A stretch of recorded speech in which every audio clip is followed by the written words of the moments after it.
Hello, কিতা হরাইছো? ভালো আছেননি? নতুন ভিডিওতে আপনারা স্বাগতম। তো আজকের ভিডিওটা হইছে আপনারা একটা প্রশ্নের উত্তর। প্রশ্নটা হইছে যে ভিজিট ভিসায় আপনারা কিলাখান সুইডেন আইবা। তো ভিডিওটা হইছে আপনারা না ঠানাইয়া পুরোটা দেখবা, আশা করি যে একটু হইলে উপকার পাইবা। তো চলাই নাম রয়েছে আমরা টপিকও ফিরিয়া যাই। তো আপনারা যেহেতু হইছে সুইডেন ফাহানি তাইবা, ফাহানির লাগি অবশ্যই একটা ভিসা দরকার। আমরা ফয়েল হইছে ভিসা লাইয়া মতে আপনার ভিসার টাইপ যেটা এটা হইছে visa type C, short term Schengen visa আর কি। আর আপনার পারপাস যেটা এটা হইছে ট্যুরিজম অথবা হইছে ফ্যামিলি ভিজিট অথবা হইছে বিজনেস। যা রয়েছে ফাহানি তাইটা আপনারা দিব হইছে ট্যুরিজম। আর ফ্যামিলি মিটিং যেটা আপনার যদি কেউ থাকে বা ফ্যামিলির গেছে আইন তেতো হইবা যে ফ্যামিলির। আর যারা হইছে বিজনেস এর উদ্দেশ্যে আইবা তারা তো অবশ্যই বিজনেস। ভিসার ভ্যালিডিটি যেটা এটা হইছে 90 দিন। স্টে ডিউরেশন হইছে আপ টু 3 মান্থস। আপনারা আপ টু হইছে 3 মান্থস থাকতে পারবা। প্রসেসিং টাইম হইছে 15 দিন অ্যারাউন্ড। কস্ট যেটা ভিসা বাবদ আইব এটা হইছে 13,260 বাংলাদেশি টাকা।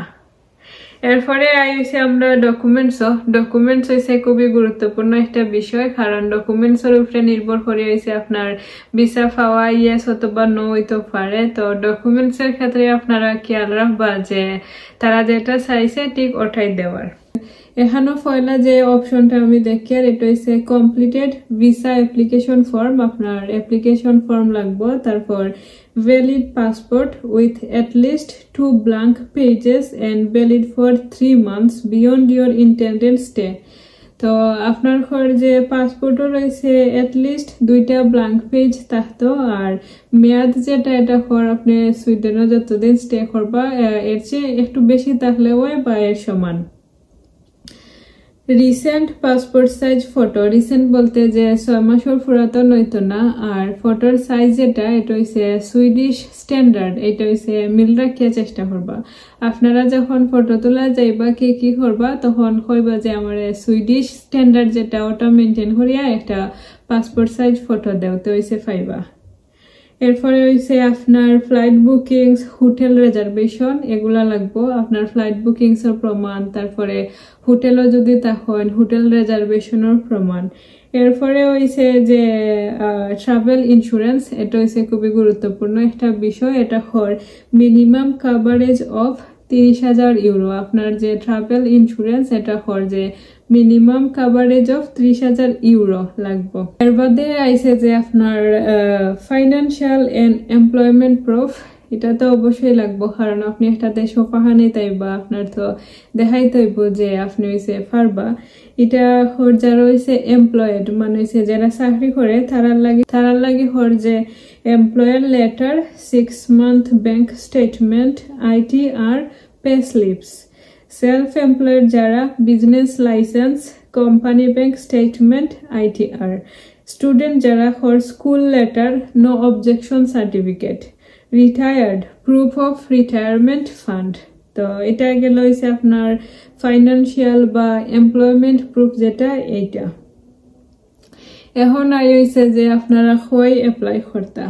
You must apply in person at the Sweden Visa Application Center in Dhaka or through the Swedish Embassy. As of July 2025, application can also be submitted in Islamabad, Pakistan if needed. তো আপনারা হইছে পাকিস্তানের ইসলামাবাদ যাওয়ার দরকার আমি মনে করি না, আপনারা হইছে যে ঢাকা তো করিলাই হয় নাকি। এখন হইছে আমি আপনারা কিছু টিপস দেই। টিপস হইছে যে চেষ্টা করবা 3-4 সপ্তাহ আগে আপনারা আপনার ট্রাভেল ডেটর 3-4 সপ্তাহ আগে হইছে অ্যাপ্লিকেশন করার। তারপরে আপনার পাসপোর্ট যেটা এটার এক্সপায়ারেশন একটা ডেট থাকে, এই ডেটটা হইছে যে আপনারা স্টিকার এবং স্টাম্প দিয়ে বাড়াইবা না। আপনারা হইছে যদি এক্সপায়ার হয়ে যায় তাহলে নতুন করিয়া ইস্যু করিয়া নিবা। সুইডেন হইছে অক্টোবরের 1 তারিখ থেকে 2025 কথা হইয়ার তারা হইছে স্টিকার বা স্টাম্প দিয়া যে পাসপোর্ট গুলার এক্সপায়ারেশন ডেট বাড়ানি হয়েছে তারা হইছে এটা এলাও করে না। সো চেষ্টা করবো হইছে আপনার পাসপোর্টটা যাতে ব্র্যান্ড নিউ হয় আর কি। তো এটা আছিল আপনারা লাগিয়ে তথ্য আমি ভাবি আর যে কত সহজ আপনারা কাছে মোবাইল আছে ইন্টারনেট আছে ডাটা আছে তো এটা হচ্ছে খুবই সহজ আজকালকার দিন হয়েছে খেউরের কাছে যাওয়া লাগে না খেউরের হেল্প নেওয়া লাগে না তবে অনেকে আছে হয়তো পালা লাগে না এগুলা গাটাগাটি করতে অনেকে আবার হয়তো বা ফ্যামিলি নিয়ে প্রচুর চাপ সময় নাই এটা হচ্ছে খুব স্বাভাবিক আমরা হচ্ছে মানুষ এটা আমরা লাইফ হয়েছে বাদ দিতে পারতাম না তো আশা করি যে আপনারা হয়েছে একটু হইলে উপকৃত হইছেন আপনারা এত ভিডিওতে ইউটিউব আপনারা হয়েছে দেখেন না ফেসবুকও আমি অনেক খুশি যে ফেসবুকও আপনারা অনেক দেখেন বা ফেসবুকও হয়েছে আপনারা অনেক অ্যাক্টিভ তো চেষ্টা করবো হয়েছে ইউটিউবও কিছুটা হইলেও অ্যাক্টিভ হওয়ার কত হইলে আপনারা লগে অন্য কোনো ভিডিওত সব হয়েছে বালা থাকবা আর নিজের খেয়াল রাখবা বাই বাই।